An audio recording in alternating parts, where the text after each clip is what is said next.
Hey everyone, welcome to Health and Fitness Simplified. This is John Rennie. For those of you who are new here, I am a certified fitness professional with over 20 years of experience. Most of the things what I discuss in my videos are things what I practice myself. So it's more of something that is from my personal experience. Now, what I want to talk about today is something which is a hot topic at the moment, something which is being shamed, defamed, called unprecedented. It's something that everyone is too worried about now.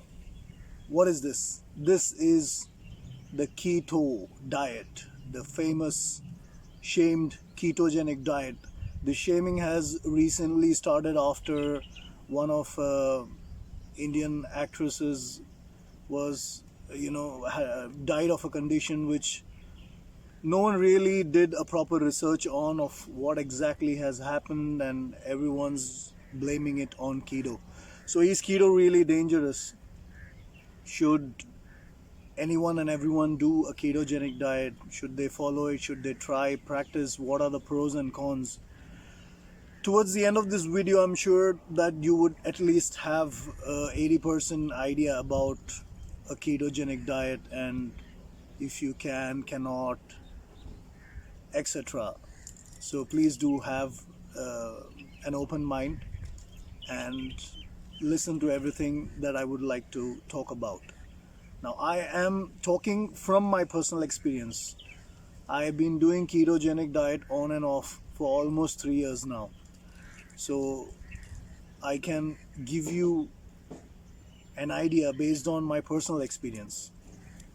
Now, what exactly is this ketogenic diet? What is ketosis? Now, ketogenic diet is mainly where you would have very less carb. So it's basically a very low carb diet, and in which you would have high fat. Now, what are these fats? All of these counts. Now, you would have healthy fats. This is a diet in which you need to consume healthy fats in good quantity, protein in moderation, and carbs would be something that's on the least.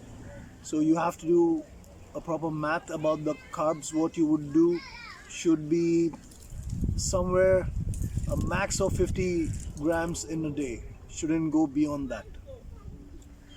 Now, what is ketosis? Now, generally people have heard ketosis, ketoacidosis. Now, after the whole fear of ketogenic diet has been spreading around, the main thing what's being talked about is ketoacidosis. Now, what is ketosis and what's ketoacidosis? Ketosis is basically a state in which the body uses fat as its primary fuel instead of glucose or sugar. So that is what is a ketosis. Now, what is ketoacidosis and who can come to this state of ketoacidosis? Ketoacidosis basically would happen to diabetic individuals. Now, non-diabetic individuals is extremely rare. Now, till date, a case study which has had an individual having ketoacidosis and who is non-diabetic has been only one case reported till date, and apparently this lady had just delivered a baby. Baby is 4 months old, and she is the one who went through this, and she recovered. She went out of the hospital within a matter of 3 to 4 days. So that's the only case which has been reported in which we are talking about ketoacidosis to someone who is non-diabetic.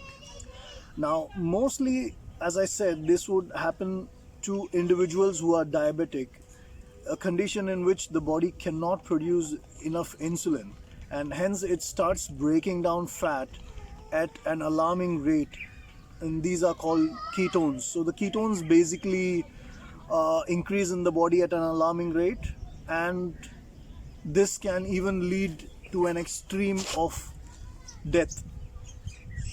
So now basically even diabetic patients who are probably starving or who are probably following intermittent fasting can go into this state of ketoacidosis. Let's say someone's not following a ketogenic diet and the person's diabetic,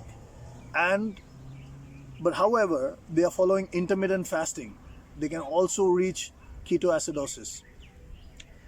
So who is supposed to fear the ketoacidosis? A common person would not get ketoacidosis. This is 99.99% that a non-diabetic individual is never gonna have a chance to go into ketoacidosis state. Now people just randomly start following ketogenic diet without having a proper idea or without gathering proper knowledge of what they are supposed to eat, what they are not supposed to eat. So what I would generally recommend is, if you are a beginner and you don't have much idea about what exactly is a ketogenic diet, it's better that you hire a professional. And let's say if you are diabetic, even if you're diabetic, you can absolutely follow a ketogenic diet. You need to be worried if you are type 1 diabetic. What is a type 1 diabetic? A type 1 diabetic is someone who's been diagnosed with diabetes at a very early stage of life, probably when you are 5 years old, 8 years old, 10 years old. You've been diabetic since then, you're type 1 diabetes. So yes, you need to be careful while doing or practicing a ketogenic diet. It's not that you cannot, you can, but then it has to be under strict supervision of your doctor, because there are certain things that you need to keep checking probably every week. That is, you probably need to check your ketone levels, etc. I'm not going deep into how this is supposed to be done, but in short, it's supposed to be done in the supervision of professionals, and they can also follow it. In fact, following a ketogenic diet can help you get control over your diabetes without medication eventually, and this is all long-term benefits. So who can exactly follow a ketogenic diet? More or less anyone and everyone can follow a ketogenic diet. It's only a state or a situation where you have chronic illness, or let's say you have heart disease, you have type 1 or type 2 diabetes, but type 2 diabetes is again on an extreme where you've probably seen that your body is not really producing much insulin. Let's say you are someone who has a liver or a pancreatic issue, or someone who probably has an extreme condition where the gallbladder has been removed from the body. Now these are people who need to be worried about following a ketogenic diet, or need to be careful while following a ketogenic diet. Ketogenic diet basically has a lot of benefits if you look at it. Now the smallest thing probably what everyone knows is weight loss. The weight loss is at an alarming rate, in fact. So the benefits you would receive in terms of weight loss is tremendous when you're following a ketogenic diet. You can have blood glucose under control. So again, if you are type 2 diabetic, you can actually get your diabetes under control. It also is good for people with epilepsy. So if you have an epilepsy condition and you're following a ketogenic diet, your epilepsy would definitely be under control. It improves the overall metabolic health as well. So ketogenic diet, when followed in the right way. Now I have seen people following ketogenic diet, but when you ask them, it's funny, they have a cheat day. Okay, now the most ridiculous thing you can ever do while following a ketogenic diet is to, let's say, have a cheat day once in a week. Because the problem is, once let's say your body gets kicked out of ketosis, to get back into ketosis, you would generally require a minimum of 7 to 10 days. So let's say every 7th day you're going to have a cheat day, you're kicked out of keto, you're never in ketosis. This is going to cause serious problems, which means your bad cholesterol is going to go up. That's one of the major things if you're going to have a cheat day. So these are the common mistakes. This is one of the smallest thing what came to my mind right now about mistakes what people do. There are other things where people are not counting the micros and macros what they are having in a day. It's purely they are pushing it on assumption. Then the other mistake what people would do is they think fat is good, so they consume any form of fat. We are talking about healthy fats. A small example I could give you is, I have once had someone who spoke to me and they said they consume ghee. Ghee is good, but when I found out that they're using vegetable ghee, which is absolutely dangerous when you're following a ketogenic diet. The ghee which you should be using should be pure animal ghee. Butter which you are using should be pure butter, not mixed with vegetable oil and all that stuff. That's where the keto diet goes into a state where it becomes dangerous, and then people shame the diet for no reason, but you've not been following it right. The other common mistake is people are not eating enough greens. Their myth is that a ketogenic diet is all about eating meat, all about eating red meat or chicken or any form of meat. They think that's what's keto all about. No. Your proportion of every meal should have greens in it. So if you're not following these kind of things, yes, ketogenic diet can definitely land you in trouble. Now, if ketogenic diet would harm, I'm sure I would have had some kind of a problem by now, following this for almost 3 years. I would definitely see some kind of issues, but ketogenic diet has, I feel, good overall. I have what I have experienced is a feeling of wellness. That's one. I have felt that my memory has improved. So these are a few things. Okay, another tip. People are usually in a hurry to get results when they're following a ketogenic diet. So what they generally do is, someone who has never been on a low carb or not done any of this, they all of a sudden start following a ketogenic diet and push in intermittent fasting as well. This is not right. I don't think this is the right way of following a ketogenic diet. You can either follow intermittent fasting, or once you have mastered a keto and then you want to take it to the next level and you want to include intermittent fasting, you can, but not all together. Now, these are the common mistakes what people do. Like, let's say you're overweight, you're desperate to lose weight, you start a ketogenic diet and you push in intermittent fasting as well. You fast for 18 hours, 24 hours. That's pushing your body way too much, because when you break the fast, the window what you have in intermittent fasting is less. You get less time to eat, and then you're on keto. If you're not doing it absolutely perfect, definitely your body could have issues. That's where you start shaming the keto diet, saying that you were on keto and then you had a lot of problems. So take it slow, be patient, be more practical. Plan your goals, give it a time, don't be pushy. The other thing what a lot of people do is they follow a ketogenic diet without any physical activity. See, exercise is something that everyone needs, right from a child who is 6-7 years old to someone who is old but you can still walk yourself. You need some form of exercise. This could be walking, swimming, jogging, training in the gym, resistance training, cardiovascular, anything and everything. You should have some form of exercise minimum 3 times in a week. This combined with a ketogenic diet would be amazing. Now let's talk about few logics in keto and why is keto safe. Ketogenic diet basically has been in the world since a very long time, but we have been hearing about it recently. Now, if you have someone in the family who unfortunately was ever diagnosed with cancer, and if they went through a chemotherapy, ask them what was the diet which the doctor gave them after the chemotherapy session, and you would see what they ate is more or less a low carb or a keto diet. That's what they were put on. Why were they put on that diet? They were basically put on that diet because in a ketogenic diet you are absolutely off sugar, and sugar has been one of the major contributing factors where the cancer cells multiply. So basically, if you are on a keto diet and let's say you have cancer cells in your body, the room for them to multiply is extremely low. So they would never multiply at an alarming rate. So that's the reason why doctors usually used to put patients on a ketogenic diet after they were diagnosed with cancer and treated for the cancer. So that's one logic I could think of, that ketogenic diet is good.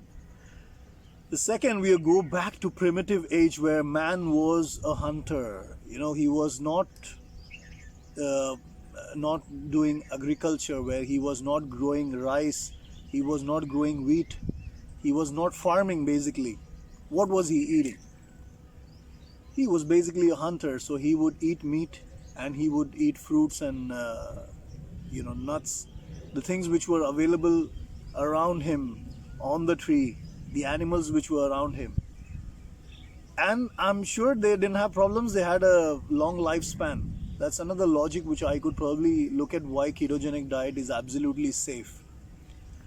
So what I could say, friends, is, let's say you're starting up with a ketogenic diet and you do not have an idea about it. Don't be an expert yourself. Try and invest on a professional who can help you out, who is continuously monitoring your wellness when you're following the ketogenic diet, looking at the pros and cons. And if you have a serious health condition, you can still follow ketogenic diet, but you have to inform your doctor about it, and you need to probably do certain tests every week to see that you're on the safe side. You have different forms of checking what state of keto you are on. It could be simple things like strips, which are urine strips, to blood tests, but the most accurate one obviously is a blood test. A urine strip would only show you the ketones which are excreted from the body, so that's never accurate. Most of the people who check their ketone levels are absolutely doing it with the urine strips, which I think is not an accurate form, because as I said, it's only giving you the levels of ketones which are being pushed out of your body. That doesn't mean that's the ketone levels in your body. So moral of the story, friends, is that ketogenic diet is absolutely safe as long as you're following it right. If you're not following it right, if you have misunderstood the meaning of eating fats and you push yourself to junk food, you eat things which are fried in canola oil, sunflower oil, XYZ, nope, that's gonna end you up in deep trouble. And let's say you're on a ketogenic diet and someone's talking to you about cholesterol going up, ask them to give you a bifurcation of your body's good cholesterol and bad cholesterol. So good cholesterol is good for your body, obviously. So if the cholesterol levels are going up, if you're following the ketogenic diet well, that would be the good cholesterol. The bad cholesterol will not go up. The fat loss is something which is the basic thing what you would get in a ketogenic diet. But other than that, as I said, there are so many benefits of following a ketogenic diet. Don't follow a ketogenic diet all the time throughout the year. Anything what you follow, you need a break. Now, ideally what I do is I'm on a ketogenic diet for, let's say, 2 months, and then I take a break for 3 or 4 days and I consume healthy carbs. I have sugar in moderation. So that's the time I probably have a cheat day, and then I get back to keto. That's the right way of following things. Let's say you follow ketogenic diet and for a month, and then you want to take a break of 2 or 3 days, that's also fine. But please do not have a cheat day when you're following a ketogenic diet, because that's absolutely ridiculous. You cannot have a cheat day in a ketogenic diet. So, not going into details about what you can or cannot eat. So for that, you absolutely need to be sure. You need to count your macros. You need to know what you're eating. You need to know which oils are good. Simple things I can tell you is coconut oil is nice. It's keto friendly. Avocado oil, macadamia oil. These are the oils which are good. Butter, ghee, all these things are nice as long as they are the pure form. So I hope this video made some kind of a sense and you're out of the phobia of ketogenic diet. Ketogenic diet is not going to kill you as long as you are following it right. So yes, the underlined matter is as long as you're doing it right. So friends, I hope you like the video. If you found the information useful, please do like, share and subscribe. Have a wonderful day everyone. Peace out.